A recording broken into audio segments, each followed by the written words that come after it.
Բնակիչներից շատերին, ինչպես պարզվեց, փողոցների անունները չեն էլ հետաքրքրում, փոքր քաղաք է, փողոցների անունները հիշելու անհրաժեշտություն համարյա չի լինում, սակայն երբ նույն այդ բնակիչները գործ են ունենում նոտարային գրասենյակի հետ, այդտեղ արդեն խնդիր է առաջանում։ Թումանյանի տարածքային նոտար Սամվել Մայիլյանի խոսքով նախկինում հասցեների անհամաձայնության դեպքում դիմումն ուղարկվում էր կադաստր, որտեղ շտկվում եւ 3-4 օրից հետ էր ուղարկվում։ Այժմ արդեն երբ կադաստրի կոմիտեում գործառույթային փոփոխություններ են տեղի ունեցել, խնդիրը բարդացել է, քանի որ համակարգչային սխեմա է գործում եւ տվյալներն արդեն պահվում են մարզի ընդհանուր բազայում։ Ալավերդու փողոցների անվանափոխությունից հետո բնակիչների անձնագրերում մնացել է նախկին հասցեն, իսկ փաստաթղթերի մեջ գրվում է արդեն նրանց հասցեի նոր անունը։ Առաջանում է հասցեների երկակիություն, ինչն էլ նոտարական գրասենյակում արդեն խառնաշփոթ է առաջացնում։ Օրինակ Ժառանգ Բաղրամյան թաղամասի բնակիչ է եւ ուզում է իր ժառանգությունն ստանալ։ Դիմում է նոտարին, սակայն պարզվում է, որ Ժառանգի անձնագրում նշված է Բաղրամյան թաղամասի նախկին անունը, այսինքն Շահումյան, իսկ նոտարային փաստաթղթերի մեջ գրված է նորը Բաղրամյան։ Առաջանում է հասցեների մի խառնաշփոթ, առավել եւս, որ Շահումյան անունով փողոց այժմ կա նաեւ Սարահարթ թաղամասում։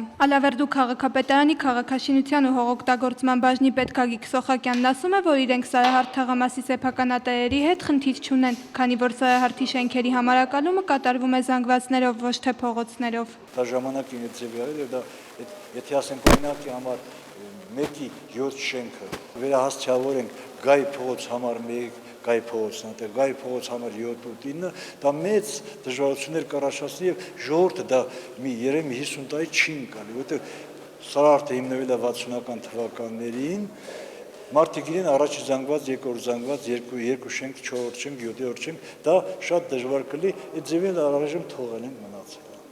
Այսինքն խիստ անհրաժեշտություն չառաջացել, որ բնակիչների հետ կապված այդ փողոցը անվանակոչվի։ Նշենք, որ Ալավերդու թաղամասերի եւ փողոցների վերանվանման մասին որոշումն ընդունվել է 1997 թվականի մարտի 27-ին, սակայն փողոցների անունները կրող ցուցանակներ քաղաքում փակցվել են 2010 թվականին միայն, այսինքն թաղամասերի եւ փողոցների վերանվանման մասին որոշումն ընդունելուց շուրջ 13 տարի հետո։ Պարոն Սոխակյանը դա որակում է որպես անտարբերություն։ Միայն հին հներն է կպցրացել, անհրաժեշտություն առաջացել է գույֆինանսական միջոցների եւ այլ առաջացել է, փողոցները անվանակոչեցիք, հաջորդ տարին գոնե պետք է բանը այդ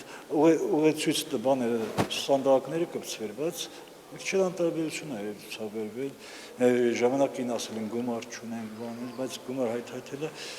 ստացվեց եւ 10 թվականին մենք կազմակերպեցինք արեցինք։ 2008 թվականին անվանակոչվել են նաև Ակներ եւ Սանահին գյուղական թաղամասերի փողոցները, բայց արդեն համարակալման եղանակով։ Կան նրբանցքեր, կան փողոցներ, թվային փողոցներ եւ նրբանցքեր, դա սխեման մեզ մոտ կպցրած է, թաղամասերում կպցված է, կան եւ արդեն կադաստրի սեփականության վկայական հանրու ժամանակ այդ որոշման համարները տրվում է եւ իրանց հասցեները գրում է օրինակ հիմա թիվ 2 փողոց, թիվ 1 նրբանցք, համար 32 Գագիկ Սոխակյանը նշեց նաև, որ 2006 թվականին դեպի Սանահին գյուղական թաղամաս տանող ճանապարհն անվանակոչել են Միկոյանի անվամբ, իսկ 2011-ին Սարահարթի հրապարակից Ալավերդու պետական քոլեջ տանող փողոցը Գեներալ Օսիպյանի անունով, ու դրանով փողոցների անվանակոչության հարցն այժմ ավարտվել է։ Թուրքմենների ներքևի փողոցը եւ այդ Սանահին կոոպերատիվ մոտիցի շնորհ փողոց դեռևս անվանում չունեն դրանք։ Ժամանակին անհրաժեշտություն չառաջացել, կարելի է անվանակոչել անբայեկարգ փողոց է եւ այլ, ուզում ենք դա անբայեկարգին, որ